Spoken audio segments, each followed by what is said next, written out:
मैं doctor Sanjay Dwivedi Dhruva welfare society को आमंत्रित करूंगी। मुख्य अतिथि माननीय न्यायमूर्ति श्री शबीबुल हसनैन शास्त्री जी के परिचय हेतु।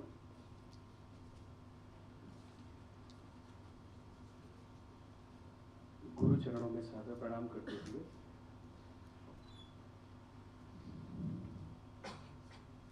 परम आदरणीय न्यायमूर्ति श्री शबीबुल हसनैन जी, आपका जन्म 10 जनवरी 1958 को हुआ। आपने लखनऊ विश्वविद्यालय से कानून की डिग्री प्राप्त की एवं उसके ऐसे मरमत के बने कि आप इलाहाबाद उच्च न्यायालय के वरिष्ठ न्यायाधीश पद पर आसीन रहे। आप सेवानिवृत्ति के पश्चात Delhi electricity regulatory commission DERC के चेयरपर्सन भी रहे। अपने सेवा काल में आप बार एसोसिएशन की एग्जीक्यूटिव काउंसिल के सदस्य, उसके संयुक्त सचिव, चेयरमैन, सीनियर वाइस प्रेसिडेंट एवं जनरल सेक्रेटरी आदि पदों के लिए भी चुने गए, जो कि चुनाव के माध्यम से। आप लखनऊ विश्वविद्यालय की एग्जीक्यूटिव काउंसिल के सदस्य, उत्तर प्रदेश के महामहिम राज्यपाल स्वर्गीय विष्णुकांत शास्त्री जी द्वारा लगातार तीसरी बार आपको मनोनीत किया गया। आपने अपनी जन्मभूमि में, जहाँ से आप बिलोंग करते हैं, अपनी जन्मभूमि में 3 शिक्षण केंद्र आरंभ किए, जिससे कि ग्रामीण जनों की शिक्षा, उनकी अच्छी जीवन शैली, आर्थिक एवं सामाजिक जीवन मूल्यों को और ऊपर ले जाने के प्रकल्प के रूप में जाना जाता है। आप उर्दू, हिंदी, अंग्रेजी के मर्मज्ञ विद्वान हैं। आपने सेवा में रहते हुए ही लगभग 54 वर्ष की आयु में संस्कृत सीखने की ठानी और कठिन तप करते हुए राष्ट्रीय संस्कृत संस्थान से शास्त्री की उपाधि अर्जित की। हम सभी आज आपकी उपस्थिति से अभिभूत हैं और आपका हृदय से अभिनंदन करते हैं। बहुत बहुत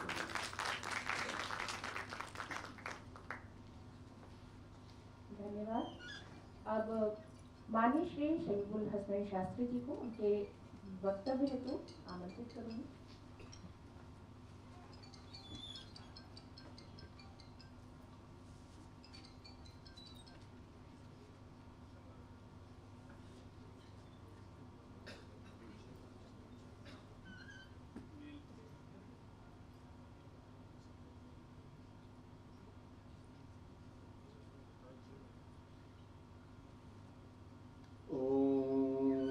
आप्यामन्तु ममाङ्गानि वाक्प्राणश्चक्षुश्रोत्रपथो बलमिन्द्रियाणि च सर्वाणि सर्वं ब्रह्मोपनिषदं माहं ब्रह्म निराकुर्यां मा ब्रह्म निराकरोत् अनिराकरणमस्तु अनिराकरणं मेऽस्तु तदात्मनि निरते या उपनिषत्सु धर्मास्ते मयि सन्तु ते मयि सन्तु। ओम शांति शांति शांति। परम आदरणीय माता श्रीमती शकुंतला देवी जी, श्रद्धेय राधा वल्लभ त्रिपाठी जी, उनकी पत्नी मेरे सामने बैठी हैं, उनके परिवार के तमाम सदस्यगण, उनके भाई, भ्राता, छोटे और बड़े, उनके परिवार के अन्य सदस्यगण, मंच पे उपस्थित महानुभाव, दृष्टिगोचर और अदृश्य भी, मेरे सामने बैठे हुए वरिष्ठ संस्कृत के ज्ञाता,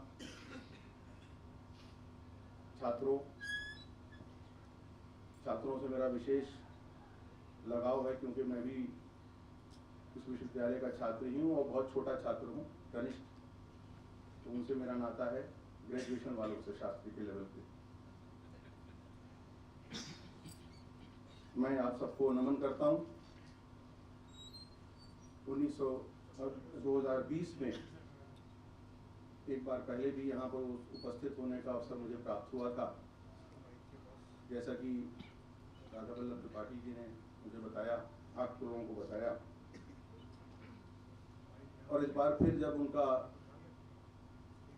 उनकी आज्ञा मुझे प्राप्त हुई तो मैं तुरंत तैयार हो गया यहाँ आने के लिए। और जो आज का सब्जेक्ट लिया मध्य प्रदेश का संस्कृत साहित्य तथा संस्कृत साहित्य में मध्य प्रदेश, तो मैंने सोचा कि ये बहुत ही रिसर्च का सब्जेक्ट है, बड़ा सब्जेक्ट है, तो उसमें थोड़ा बहुत देखना पड़ेगा। और मैंने कुछ देखा भी, लिखा भी। और फिर मुझे एक बात दिमाग में मेरे आई जो कि थोड़ी सी परंपरा से शायद इतर होगी, लेकिन आज इस प्रकार का यहाँ पर उद्बोधन हुआ है और जो मेरे मस्तिष्क में बातें आ रही हैं वो कुछ साहस कुछ दुस्साहस के साथ मैं सामने रखना चाहूँगा। और वो है कि मध्य प्रदेश का संस्कृत साहित्य कैसा रहा, इतिहास कैसा रहा। कविराज यहाँ शूद्रक का उपन्यास भी हुआ, रविशेखर जी, और ये धरती है जहाँ पर शंकराचार्य का मंडन मिश्र के साथ संवाद भी हुआ। ये सब हमारे इतिहास को और संस्कृति को गौरवान्वित करता है, हमको प्रेरणा देता है, संकेत देता है, मार्गदर्शन देता है। लेकिन मेरे मन में ये विचार आया कि इतिहास को उसका पूरा सम्मान देना बहुत आवश्यक है और ठीक भी है। लेकिन मुझे ये भी लगा कि उसी परंपरा का जो एक और शिरोमणि ज्ञाता ज्ञानी व्यक्ति हमारे बीच मौजूद है, हम उसका कितना सम्मान कर रहे हैं। राधा वल्लभ त्रिपाठी जी भी उसी श्रेणी में आते हैं, उसी परंपरा के। इसलिए जो कुछ मैंने देखा था उससे मैं हटा के कुछ बातें कहना चाह रहा हूँ। और उसका रेफरेंस मैं, क्योंकि अभी जो जिनका सम्मान हुआ जानी जी का, वो कल को बहुत अच्छे विश्व के कवि होंगे, ऐसी मेरा भी आशीर्वाद है उनके लिए। और उन्होंने भी अपना बताया कि उनके जीवन में डॉक्टर राधा वल्लभ त्रिपाठी का क्या महत्व था। वो बहुत भाग्यशाली थे कि उन्होंने बचपन से ही उस ऊंचाई को देख लिया था और उनके पास एक अवसर था, उसके पास एक लक्ष्य था। डॉक्टर रमाकांत ने बताया भी अपने जीवन के बारे में कि उनके जीवन में कितना बड़ा असर रखते थे डॉक्टर राधा वल्लभ त्रिपाठी। तो मुझे लगा कि आज शायद ये अवसर है कि मैं भी बताऊं कि डॉक्टर राधा वल्लभ त्रिपाठी होने का अर्थ क्या होता है मेरी नजर में। तो आदमी अपने आप को किसी ऐसी चीज के साथ जोड़ लेता है जो उसको प्रेरणा दे सकती है और जो उसको प्रेरणा दे सकती है।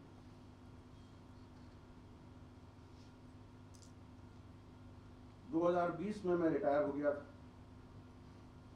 और जनवरी में रिटायर हुआ। मार्च से कोविड शुरू हो गया था और कोविड से जो फर्स्ट फेज था, जो सबसे ज्यादा डेंजरस फेज था, तो मुझे और मेरे पूरे परिवार को कोविड हो गया था।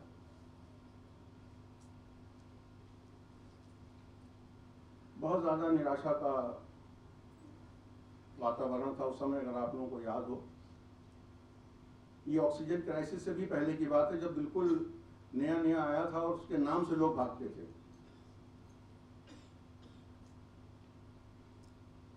उस समय चारों तरफ अजीब सा माहौल था, लेकिन उस पीरियड में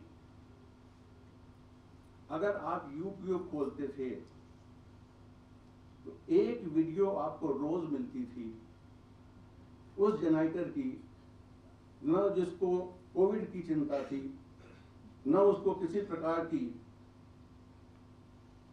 का भय था, और वो वीडियो मेरे लिए एक जेनाइटर लास्ट लीफ हो गई। और बल्कि शायद सर को याद होगा, मैंने एक आपको व्हाट्सएप भेजा था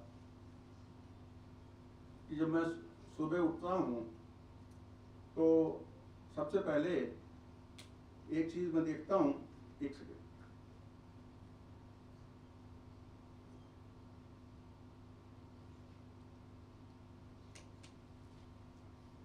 वो था सूरज।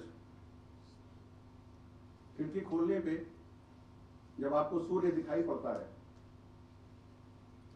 जो कि अधर में लटका हुआ है,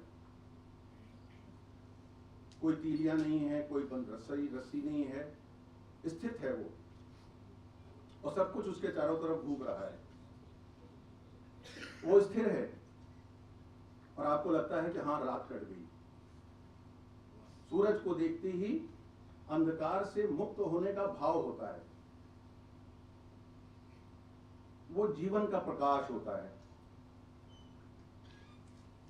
तो जब मुझे कोविड हुआ तो मेरे साथ 6 लोग और थे, मेरी माता जी भी उसी बिल्डिंग में थी, और पूरी बिल्डिंग को कॉर्डन ऑफ कर दिया गया था, क्योंकि वो मुझे हॉस्पिटल ले जाना चाहते थे, लेकिन मैं गया नहीं। और थोड़ा सा तभी जज से रिटायर हुआ तो सीएमओ को मैंने फोन कर दिया, तो वो मान भी गया, डर गया। उसने कहा लेकिन निकलिएगा नहीं आप घर से, ना कोई डॉक्टर आएगा आपके पास, ना आप कहीं जाएंगे, आपको खुद इलाज करना पड़ेगा। तो उस समय में एक तो वो सूरज जिसको मैं रोज देखता था,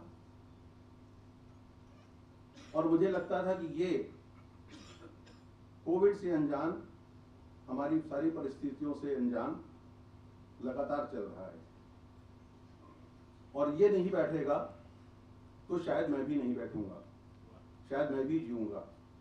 और उसके बाद जो दूसरी चीज मैं देखता था, वो आंख खोल के अपने टेलीफोन पे कि कोई नया वीडियो आया है, और रोजाना सर का एक नया वीडियो आता था जो मुझे ये बताता था कि ऐसा नहीं है कि ये कोविड सबको हरा ले जाएगा।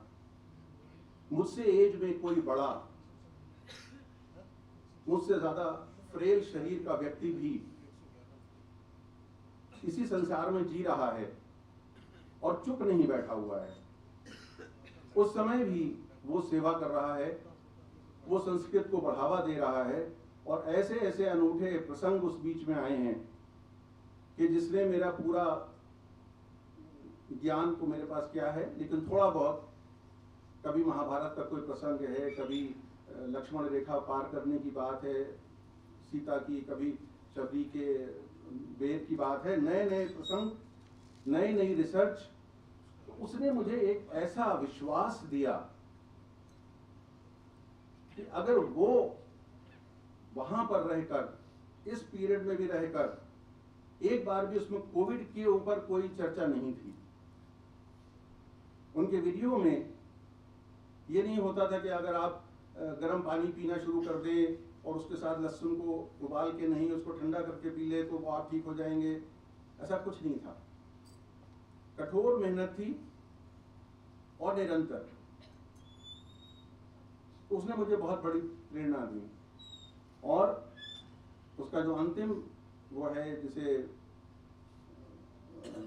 उर्दू गजल में कहते हैं, आप जानते हैं, हासिल गजल शेर जो होता है, वो ये था कि अल्टीमेटली लोग नहीं माने और हाई कोर्ट की गाड़ी आके मुझको ले गई और उसने मुझे पीजीआई में भर्ती करवा दिया। और पीजीआई में भर्ती कराने के बाद वो मेरा शास्त्री का तृतीय वर्ष था। 24 सितंबर से परीक्षा होनी थी और रमाकांत साहब डॉक्टर साहब जानते हैं कि उस वर्ष ये कर दिया गया था कि ओपन बुक सिस्टम, घर से ही आप ऑनलाइन इम्तिहान दे सकते हैं। इन लोगों ने मुझे जाके वहां पर पीजीआई में भर्ती करा दिया और अब मैं अपनी गिरफ्त में खुद आ गया। पीजीआई पहुंच गया, 24 से परीक्षा है, 19 को उन्होंने मुझे अंदर कर दिया। और मैं विचलित था कि मैंने इतने साल, मैं बहुत अच्छा छात्र नहीं रहा हूँ, 3 साल का जो कोर्स है वो मैंने 8 साल में किया है। मैं 54 साल से शुरू करने के बाद 62 का हो गया था, तब तक हो नहीं पाया था, लेकिन वो अंतिम वर्ष था और मुझे लगा कि अगर इस साल मैंने परीक्षा नहीं दी तो मैं फिर कभी नहीं दे पाऊंगा। लेकिन अब वो पीजीआई में आप थे और वीआईपी थे, आपको एक अलग से सेल में एक कमरे में बंद कर दिया गया था और वो सब पूरा सब पहन वहन के लोग आते थे, आपको करते थे। जब 23 तारीख हो गई और मैंने रिक्वेस्ट की मुझे जाने दो, तो उन्होंने नहीं जाने दिया। उन्होंने कहा नहीं, अभी आपको यहाँ पर रहना पड़ेगा कम से कम 15 दिन। मैंने कहा मेरा परीक्षा यहाँ पर करवा दो। उन्होंने कहा ये भी नहीं हो सकता है, इस कोविड में आपका इम्तिहान कौन करा देगा यहाँ पर, आपको कौन यहाँ पर अलाउ कर देगा, पेपर कहाँ से आएगा। बहुत ही बुरा हाल था। तो मुझे अच्छी तरह से याद है, मैंने 22 तारीख की रात को, 24 से पेपर था, 22 तारीख की रात को वहाँ के डॉक्टर से ये कहा कि मैं अपनी रिस्पॉन्सिबिलिटी पे, अपनी विलिंगनेस के साथ पीजीआई छोड़ना चाहता हूँ और मुझे जाने दें आप। उन्होंने मना कर दिया। मुझे आज भी याद है, धीमन साहब डायरेक्टर थे, मैंने उनको फ़ोन लगाया तो उन्होंने कहा सर आप यू हैव बीन अ जज and I have appeared before you. मैं मना तो आपको नहीं कर सकता हूँ, लेकिन मैं आपको जाने भी नहीं दूंगा। तो मैंने कहा डॉक्टर साहब अगर आप मुझे जाने नहीं देंगे तो मैं किसी भी समय अपनी मर्जी से यहाँ से निकल के सड़क पे आ जाऊंगा और टेम्पो में बैठ के अपने घर जाऊंगा। पूरे शहर में कोविड फैलेगा और आप रिस्पॉन्सिबल होंगे, अन्यथा मुझे आप जो आपकी यहाँ की वो है वैन है उसमें सुरक्षित घर पहुंचवा दिए, मैं अपने कमरे में चला जाऊंगा, लेकिन मुझे जाना जरूरी है कि मुझे तृतीय वर्ष का पर्चा देना है। तो कहना आप पागल हो गए, अरे फिर दे दीजिएगा। मैंने कहा नहीं, ये इसी वर्ष देना है। और मैं चला आया, लिख के वो रिकॉर्ड में आज भी है। और तृतीय वर्ष का जो आखिरी पेपर मेरे थे 24 से लेके 30 तक, वो मैंने अपने कमरे से दिए। कमरे में बंद था, बाहर उसका पेपर निकलता था, मेरा बेटा उसको कमरे में ढकेल देता था, मैं अपने बिस्तर पर बैठ के पेपर लिखता था, फिर उसको जाके वो स्कैनिंग होती थी और वो भेजा जाता था, मैं पास हो गया। लेकिन मैं बताना ही चाहता हूँ कि वो पेपर मैं इसलिए दे पाया कि वो सूरज के रूप में एक डॉक्टर राधा वल्लभ त्रिपाठी मेरे सामने जिंदगी के खड़े हुए थे कि if he can do it then I have to do it.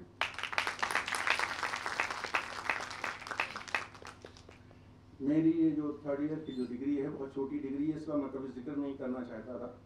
इतने बड़े लोगों के बीच में मैं अपनी शास्त्री की डिग्री के बारे में बात करूं, इसलिए मैंने कभी आज तक कहा नहीं। लेकिन आज जब डॉक्टर रमाकांत ने अपने विषय में बताया तो मैंने कहा कि उसी प्रकार का छात्र मैं भी रहा हूँ, बहुत छोटा था। तो मैंने कहा मैं भी बता दूं और मैं ये आज आपके सामने ये डिग्री डॉक्टर राधा वल्लभ त्रिपाठी को समर्पित करता हूँ और उन्हीं की प्रेरणा से मैं ये कर पाया।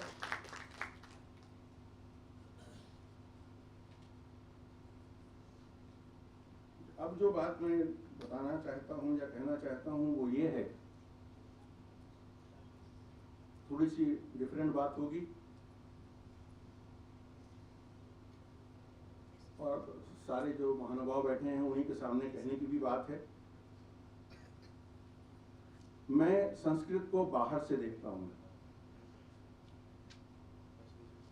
एक समस्या ये है कि जितने लोग संस्कृत का भला चाहते हैं वो सब संस्कृतज्ञ हैं ऑलरेडी,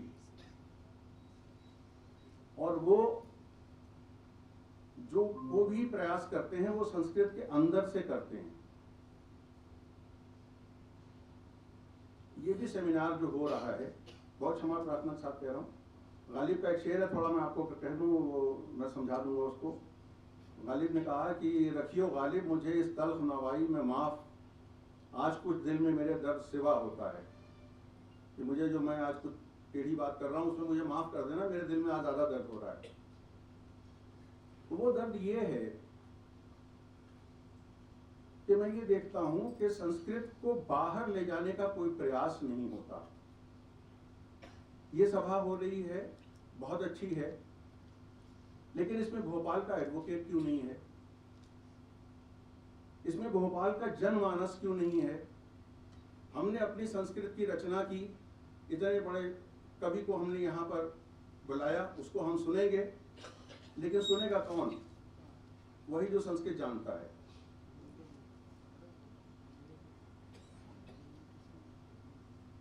क्या डॉक्टर राधावल्लभ त्रिपाठी केवल संस्कृत के ज्ञानी हैं? क्या कोई ऐसा व्यक्ति है और जो वाद के ऊपर उसी प्रकार से चर्चा कर सकता है? क्या वाद केवल संस्कृत का सब्जेक्ट है? क्या ये आर्गुमेंट का सब्जेक्ट नहीं है? क्या ये वकीलों के बीच में बात नहीं जानी चाहिए कि जिस आर्गुमेंटेशन के लिए तुम पूरी सुप्रीम कोर्ट से लेकर यहाँ तक की जिंदगी फैलाए हुए हो, वो संस्कृत ट्रेडिशन में कब कितने पहले स्थापित था? और आपके पास एक ऐसा व्यक्ति मौजूद है जो इस बात को सामने रख सकता है, प्रश्नों का उत्तर दे सकता है, लेकिन वो केवल भोपाल यूनिवर्सिटी के संस्कृत विभाग में एक कार्यक्रम कर रहा है। हमारा भारत डॉक्टर राधावल्लभ त्रिपाठी को एक आर्ग्यूमेंटेटिव मैन की तरह क्यों नहीं जानता? इसलिए क्योंकि हम संस्कृत को बाहर नहीं ले जाते। मैं वहां पर मैंने जब संस्कृत शुरू की सीखना, मैं सिटिंग जज था लखनऊ में, और मैं क्लासेस भी करता था। एक छात्र मेरे साथ के यहाँ मिले मुझे भी। मैं संडे को राष्ट्रीय संस्कृत संस्थान भी जाता था, लेकिन कभी वहां के कार्यक्रम में मुझे बुलाया भी जाता था आदर के साथ, लेकिन कभी भी ये प्रयास नहीं हुआ कि चाहे मेरे नाम से ही सही वहां के सारे जजेस को क्यों ना बुलाया जाए वहां पर। एक आध बार मैंने कहा भी कि इनको बुला लीजिए, चले वो क्या समझेंगे। तो जब आप ये पहले से तय कर लेते हैं कि आप ऐसे व्यक्ति को आने ही नहीं देंगे जो नहीं जानता, तो संस्कृत फैलेगी कैसे, पहुंचेगी कैसे? आपको उनको आकर्षित करना पड़ेगा, और आकर्षित करने के लिए ये बात सही है कि अगर बहुत गाढ़ी संस्कृत की बातें होंगी तो उनकी समझ में नहीं आएंगी। But if you have a person like him, then why not?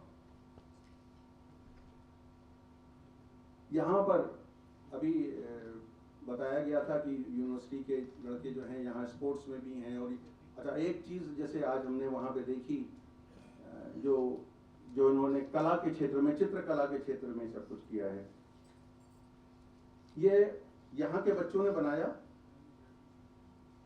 और यहाँ के पुराने बच्चों ने, जो कि अब बड़े हो गए हैं और यहाँ के अध्यापक हो गए हैं, उन्होंने देख भी लिया।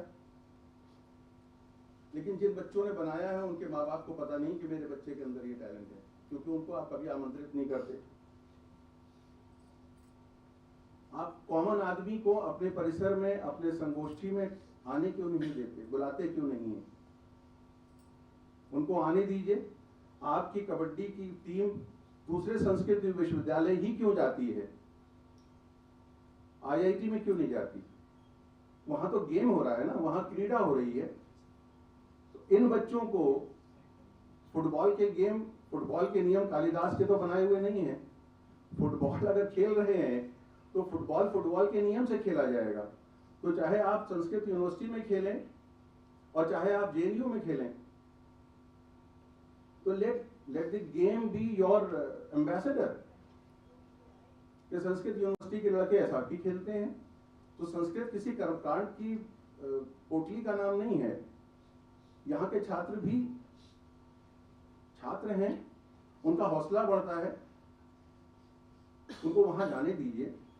और अगर हमारी भाषा में शक्ति होगी तो वो इन्फ्लुएंस छोड़ के आएगी, बजाय इसके कि वहां से डर के आए। मैंने देखा है। और तो साहस हो जाएगा शायद, तो क्षमा कर देंगे सब लोग, क्योंकि मैं केवल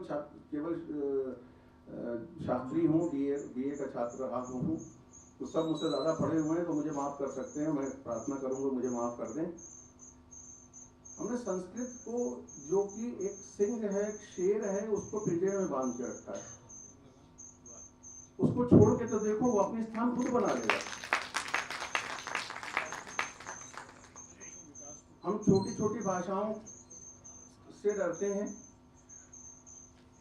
हम विलियम शेक्सपियर, जब कालिदास का ट्रांसलेशन पहली बार हुआ तो शायद इंग्लिश में हुआ, और जब वो कालिदासा बन के आ जाता है तो हम ताली बजाने लगते हैं।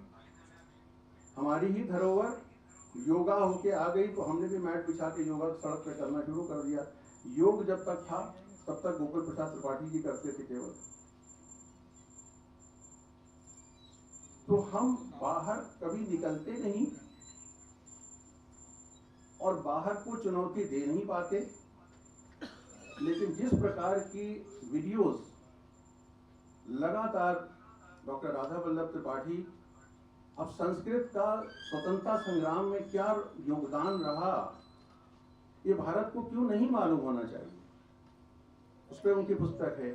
चित्रकला में संस्कृत का क्या योगदान है, तमाम विभिन्न ऐसे आयाम, जिस तरह से, जिस एंगल से कभी संस्कृत को देखा ही नहीं गया, उसका प्रयास डॉक्टर राधा वल्लभ त्रिपाठी जी के द्वारा हो रहा है, जो कि एकदम से नए आयाम खोल रही है, और वो कॉमन आदमी के लिए। काशी का शास्त्रार्थ कोई सुने, या जो आपने वाद के ऊपर अपना इंटरव्यू दिया है, वो इंटरव्यू अगर कोई सुनेगा तो कॉमन सेंस पे समझ में आएगी। या स्वामी दयानंद का जो शास्त्रार्थ है, उसमें शास्त्रार्थ कैसे होता था और क्या तरीके होते थे, उसके ऊपर बात हो रही है। कहीं उसमें संस्कृत की कोई बात नहीं है, कहीं धर्म की कोई ऐसी विशेष बात नहीं है। लेकिन जो टेक्निक्स हैं, जो तरीके हैं, जो वकीलों को सिखाए जाते हैं लॉ यूनिवर्सिटी में, भोपाल में इंडियन जुडिशियल सिस्टम का सबसे बड़ा नेशनल जुडिशियल एकेडमी है, वहां पर तमाम तरह के लोग बुलाए जाते हैं।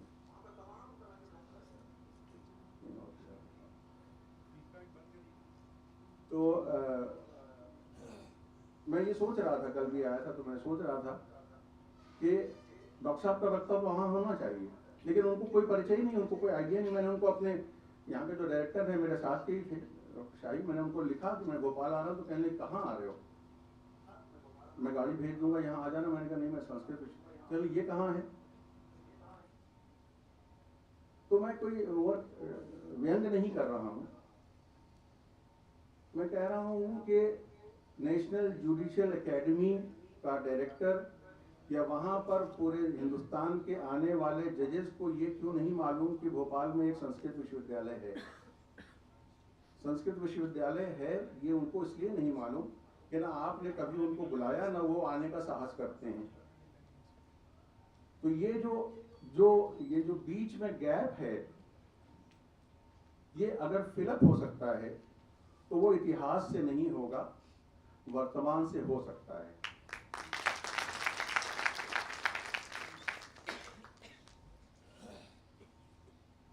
इसलिए मैं ये निवेदन करता हूं